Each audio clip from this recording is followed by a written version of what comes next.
I thought I had married the most competent woman in the room, the kind who carried her 42 years like silk on skin, steady and untouchable.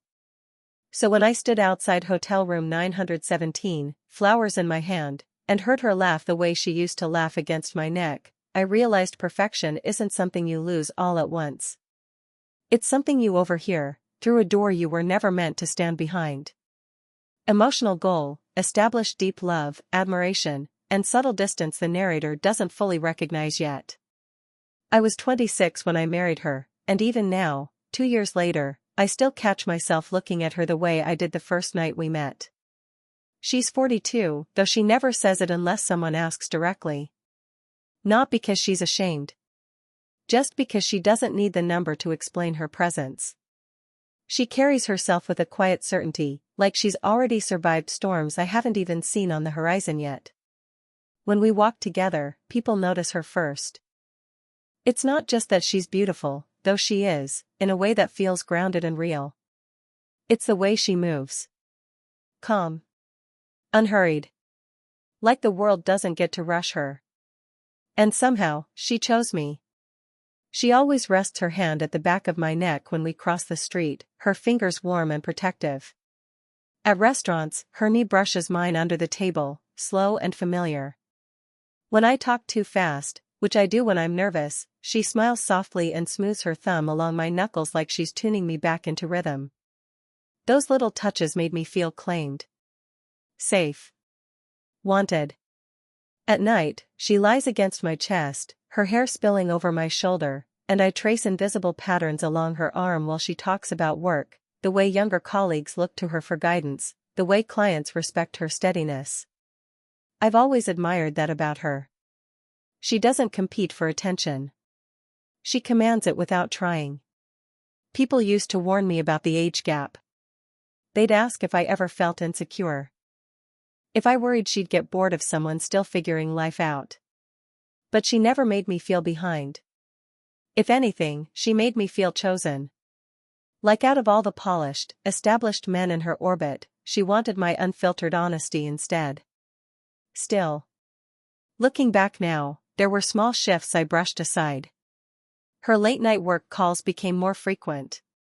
She'd step onto the balcony of our apartment, voice lowered, pacing slowly.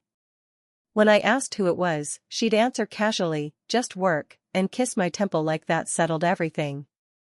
Sometimes, when I wrapped my arms around her from behind, she'd lean into me, but her eyes would stay distant, focused on something beyond the window. I told myself that's just what responsibility looks like at 42. Weight. Pressure. A life fuller than mine. One evening, I found her sitting at the edge of the bed, staring at her reflection in the mirror. She didn't notice me at first. Her fingers traced lightly along the corner of her eye, where the faintest line had begun to form. "You're staring at the most beautiful woman I know," I said, stepping closer. She smiled, but it didn't quite reach her eyes. "Flattery from a younger man," she teased softly. "Dangerous thing." I laughed. I thought it was a joke. When she told me about the upcoming hotel conference, I was proud of her. Of course she was invited. Of course they needed her. I kissed her goodbye in the driveway, pulling her close, breathing in the scent of her perfume, warm vanilla and something deeper I could never quite name. "Call me when you get there," I said. "I always do," she replied, brushing her lips against my cheek. And she did call. Her voice sounded normal. Steady. Loving. That's why, 3 days later, when I stood in the quiet hallway outside hotel room 917, flowers in hand, heart full from the surprise I thought would make her smile, I never imagined I was about to hear something that would make me question every quiet moment I thought I understood. Emotional goal, build suspense, disbelief, and the physical sensation of betrayal settling in. The hallway outside room 917 was too quiet. Not the comfortable kind of quiet, the kind that hums in your ears when your body senses something before your mind does. The carpet was patterned in deep burgundy and gold, ornate and dizzying if you stared at it too long. I remember focusing on it, like if I kept my eyes down, nothing unexpected could reach me. I adjusted the flowers in my hand, white lilies. Her favorite. She once told me they smelled like second chances. I almost smiled at that. Then I heard her. Soft at first. Muffled by the door. A laugh. Not loud. Not polite. Not the measured tone she used with clients or colleagues. It was lower. Warmer. Intimate. The kind of laugh that used to press against my collarbone when I whispered something only meant for her. I froze. My first instinct wasn't suspicion, it was confusion. Maybe she had colleagues over. Maybe they were celebrating. Maybe, a man's voice answered her. Deep. Close. Not echoing across a room. Not distant. Close. My chest tightened before my thoughts could catch up. I stepped closer to the door without realizing I was moving. The lilies brushed against the wood softly, petals trembling from the shake in my hand. There was the faint sound of fabric shifting. A subtle thud, like someone backing gently against furniture. And then her voice again. Lower this time. I couldn't make out the words. But I didn't need to. There's a tone you learn when you love someone. A softness reserved for private spaces. A breath between sentences that carries weight. She was using that voice. My throat went dry. I leaned in slightly, not pressing my ear against the door, just hovering there, like I was afraid the wood itself might burn me. Another murmur. Closer now. Followed by something quieter. The unmistakable sound of a kiss. Not dramatic. Not exaggerated.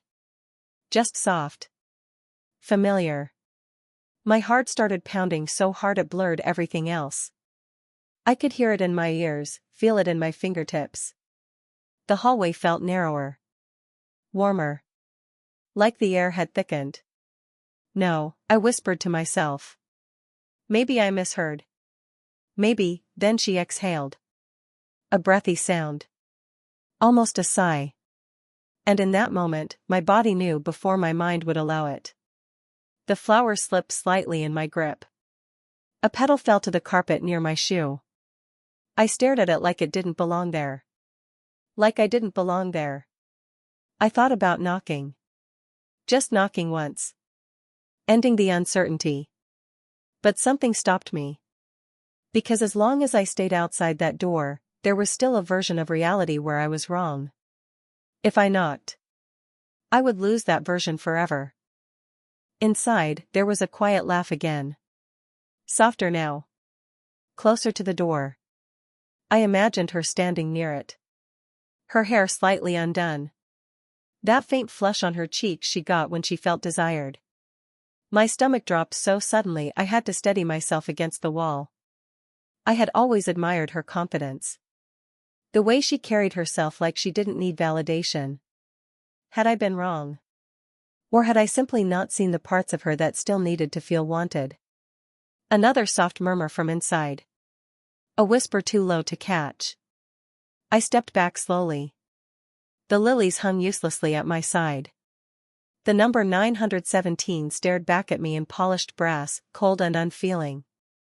I realized then that perfection doesn't shatter loudly. It shifts quietly. Through a door.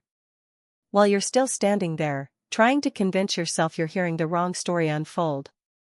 Emotional goal, controlled devastation. No screaming, just truth settling heavily between them. I don't remember deciding to knock. My hand just lifted. Hovered for a second. Then tapped twice against the wood. The sound felt too small for what it carried. Inside, everything went still. No laughter. No murmurs. Just silence thick enough to press against my ribs. A few seconds passed. Then footsteps, measured, slower than before. Not hurried. Not panicked. Careful. The door opened halfway. And there she was. Her hair was slightly undone, not messy, just softened, like fingers had run through it. Her lipstick had faded at the center. The top button of her blouse was open when I was almost certain it hadn't been earlier that week when she wore it to dinner. But it wasn't her appearance that hurt. It was her eyes. The flicker of shock. Then calculation. Then something that looked almost like guilt. "Hey," she breathed, like I'd shown up at home early from work. The lilies were still in my hand. I suddenly felt foolish holding them. "I thought I'd surprise you," I said. My voice sounded calm. Too calm. Like it belonged to someone else. Her gaze dropped to the flowers. Her fingers tightened slightly around the edge of the door. "You shouldn't have," she started, then stopped herself. That was when I asked it. "Who's inside?" Not loud. Not aggressive. Just steady. Her shoulders stiffened. For a second, just one, she considered lying. I saw it pass through her expression like a shadow. "It's just," she began. And then a movement behind her. A man stepped partially into view. Tall. Mid-40s maybe. Shirt untucked. Expression unreadable. He didn't look at me with arrogance. Or apology. Just awareness. The truth stood there in silence. She closed her eyes briefly, like she'd been holding her breath for hours. "I'm sorry," she whispered. That was it. Not a denial. Not an explanation. Just those two words. The man gathered his jacket from a chair near the door. He didn't rush. Didn't smirk. Didn't speak. As he passed me in the hallway, our shoulders nearly brushed. I felt the warmth of another person who had just been close to my wife. The elevator doors closed behind him with a soft chime. And suddenly it was just us. The hallway felt longer now. Emptier. She stepped out of the room, closing the door gently behind her. As if protecting the privacy of something that had already shattered mine. "I can explain," she said, but her voice lacked the certainty it usually carried. I studied her face. This woman who had steadied me through career doubts. Who had once cradled my face in both hands and told me I was enough. Now her hands hung at her sides, uncertain. "Were you going to tell me?" I asked quietly. She swallowed. "No." Honesty. Brutal and immediate. Something inside my chest shifted at that, not explosively. Just, heavily. She reached for my wrist. Instinctively. The same way she used to when crossing busy streets. Her fingers wrapped around me, warm and familiar. The touch almost broke me more than the confession. I looked down at her hand. This hand that wore my ring. This hand that once trembled when she said vows to a younger man everyone warned her about. I gently eased my wrist from her grasp. Not angrily. Just carefully. Her composure cracked then. Not dramatically. But her lower lip trembled slightly, and her eyes glossed with something real. "I didn't plan for this," she said. "It just happened." I finished for her. She didn't answer. The silence between us felt older than the building we stood in. And for the first time since I'd known her, she looked unsure. Not confident. Not composed. Just human. And painfully far away. We went back inside the room because standing in the hallway felt like performing our collapse for strangers. The door clicked shut behind us, and the sound echoed more than it should have. The room smelled like her perfume, warm vanilla layered over crisp hotel sheets. It was familiar and foreign at the same time. I set the lilies down on the desk without thinking. They looked out of place now. Too hopeful. She didn't sit immediately. She stood near the window, arms wrapped around herself, staring out at the city lights below. For the first time since I'd known her, she looked small. Not physically, she was still poised, still elegant, but something in her posture had folded inward. "I didn't go looking for someone," she said quietly. I leaned against the dresser, needing something solid behind me. "Then what did you go looking for?" I asked. She let out a slow breath, like the answer had been sitting in her chest for months.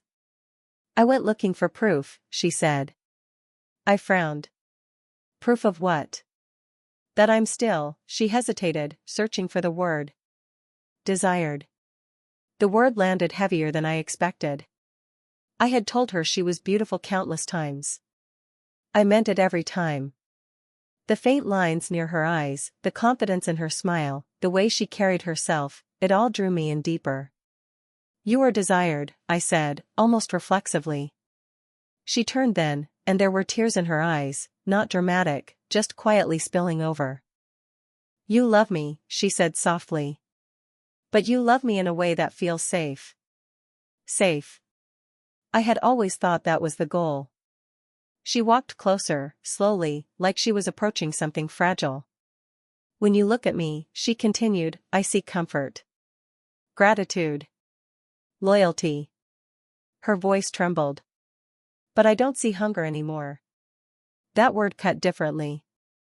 I didn't know you needed that, I admitted. I didn't either, she whispered. She reached out then, tentative this time, her fingers brushing lightly against my sleeve before resting against my chest. I felt the warmth of her palm through the fabric of my shirt. I'm 42, she said. Every room I walk into, I feel the clock ticking. Younger women. Newer faces. I tell myself I'm confident. I tell myself I don't care. But sometimes, her voice cracked. Sometimes I just want to feel undeniable. I swallowed hard. And he made you feel that? She nodded once. He looked at me like I was dangerous. Like I was something he could lose control over. I stepped back slightly, not in anger, but because the image burned. And I don't. I asked. Her eyes softened. You look at me like I'm home, she said. The room fell silent. I didn't know whether to feel honored or shattered. She lifted her hand to my face then, her thumb brushing gently along my jaw the way she used to when I was anxious. The touch was instinctive. Familiar. Loving. I never stopped loving you, she said. I closed my eyes briefly at that. Because love was still there. I could feel it in the way her hand trembled against my skin. But love, I was starting to understand, hadn't been enough to quiet whatever doubt had been growing inside her. And the hardest part wasn't the other man. It was realizing she had been fighting something alone, and I hadn't seen it. Her hand was still on my face when I opened my eyes. For a second, just a second, I almost leaned into it. Muscle memory is a powerful thing. So is love. But then the sound came back to me. Her laugh through the door. Soft. Breathless. Intimate. I heard you, I said quietly. She stilled. Heard. Your laugh. My voice tightened despite my effort to stay steady. The one you don't use with strangers. Her fingers slowly fell from my jaw. I didn't mean for you to, I know, I interrupted, not harshly. That's the point. Silence filled the space between us again, heavier than before. She stepped closer anyway. Close enough that I could feel the warmth radiating from her skin. Close enough to smell her perfume beneath the faint trace of hotel soap. It was still her. Still familiar. And that made everything worse. I wasn't trying to replace you, she whispered. I don't think you were, I said. That surprised her. I looked down at the carpet, gathering thoughts that refused to line up neatly. You weren't leaving, I continued slowly. You were reaching. Her breath hitched at that. For what? She asked. For something I didn't realize you were missing. Her eyes filled again, but she didn't look away this time. She reached for my hand. This time, I let her. Her fingers laced with mine carefully, like she was testing whether I would pull away again. Her thumb brushed over my knuckles, slow, rhythmic, the same soothing motion she used when I doubted myself. It undid me. Because it felt exactly the same. How did we get here? She asked, barely audible. I squeezed her hand once before loosening my grip. I think, I said, choosing each word carefully, we got comfortable. She gave a faint, broken laugh. Comfort was supposed to be a good thing. It is, I said. But maybe we stopped choosing each other out loud. That hung between us. She stepped closer still, until there was almost no space left. Her forehead hovered near my chest, hesitant. Can I, she began, then didn't finish. I answered by opening my arms. She folded into me immediately. Not seductively. Not dramatically. Just collapsed. Her forehead pressed against my chest, her fingers gripping the fabric of my shirt like she was afraid I might disappear. I wrapped my arms around her out of instinct, out of history, out of love I hadn't turned off despite wanting to. She trembled. I'm so sorry, she breathed into me. I rested my chin lightly against the top of her head. Her hair brushed my jaw, soft and achingly familiar. I wanted to hold her tighter.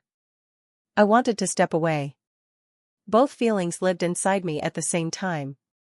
I still love you, she whispered. That was the breaking point.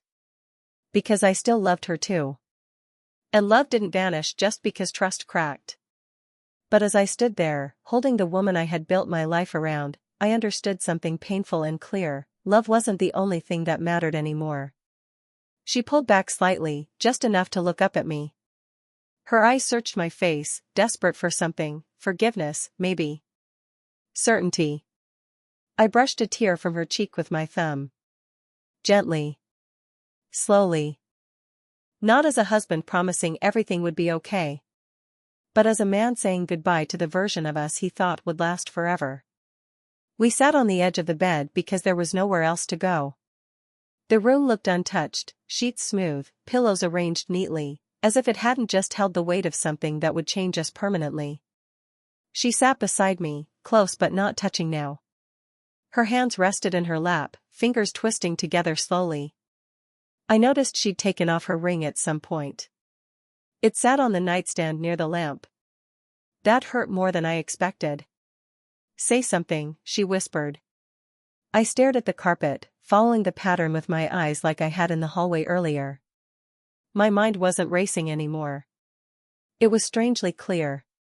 I can't unhear it, I said finally. She closed her eyes. I know. I can't unknow that when you felt insecure, you didn't come to me. Her shoulders sank slightly. I didn't want to look weak. I turned toward her then. You've never looked weak to me. That's the problem, she said, voice trembling. You see me as steady. Strong. Above all that. Isn't that what you are? She gave a small, sad smile. Not always. The honesty between us felt raw but real. For the first time all night, we weren't defending ourselves. We were just exposed. She reached for my hand again, slower this time, giving me space to refuse. I let her take it. Her fingers were warm. Familiar. They fit against mine like they always had. She studied our hands together as if trying to memorize the shape of them. It won't happen again, she said quietly. I swear to you. I believed she meant it. That was the hardest part. Because this wasn't a woman who thrived on chaos. She wasn't reckless. She wasn't cruel. She was searching for something she didn't know how to ask for. But belief wasn't the same as healing. I picked up her ring from the nightstand and placed it gently in her palm. Our fingers brushed in the exchange. The contact lingered for a second longer than necessary. You deserve to feel undeniable, I said softly. Her chin trembled. And I deserve to feel secure, I continued. A tear slipped down her cheek. She didn't wipe it away this time. I can try harder, she said. We can try harder.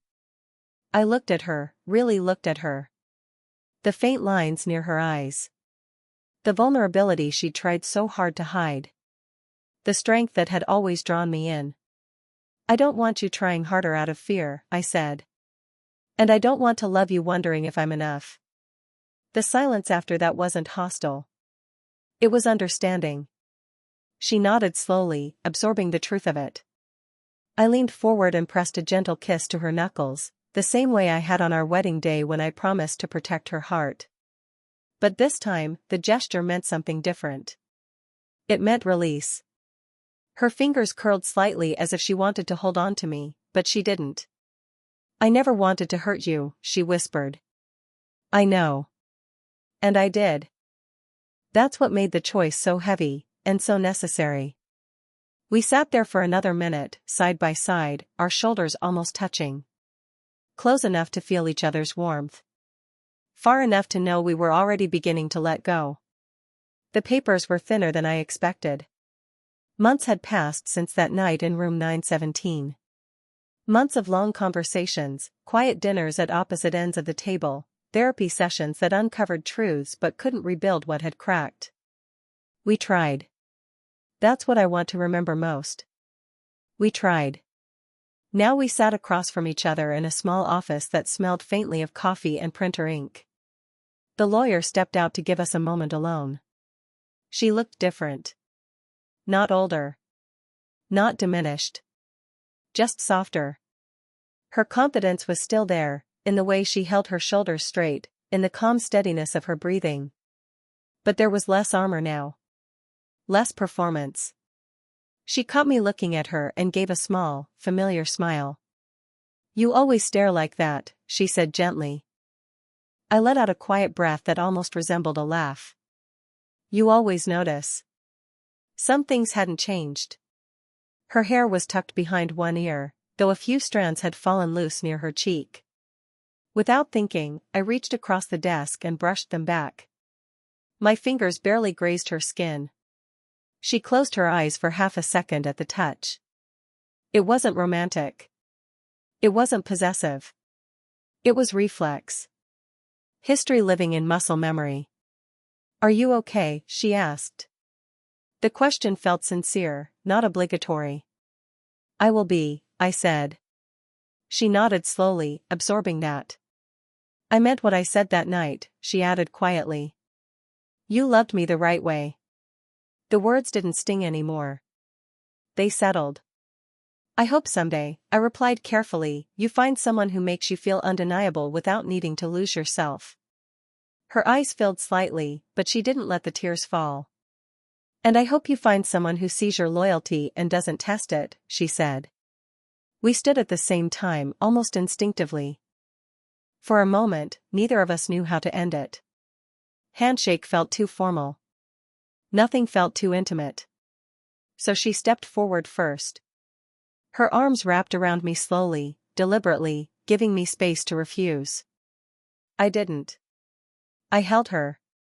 Not as a husband clinging to what he'd lost, but as a man honoring what had been real. Her cheek rested briefly against mine. Warm. Familiar. The faint scent of her perfume still the same, vanilla and something deeper I could never quite name. "I never doubted you," she whispered. "I know," I answered. And I did know. That was the strange, complicated truth of it all. She hadn't betrayed me because I was lacking. She had betrayed us because she was afraid. We pulled apart gently. No anger. No dramatic last look. Just acceptance.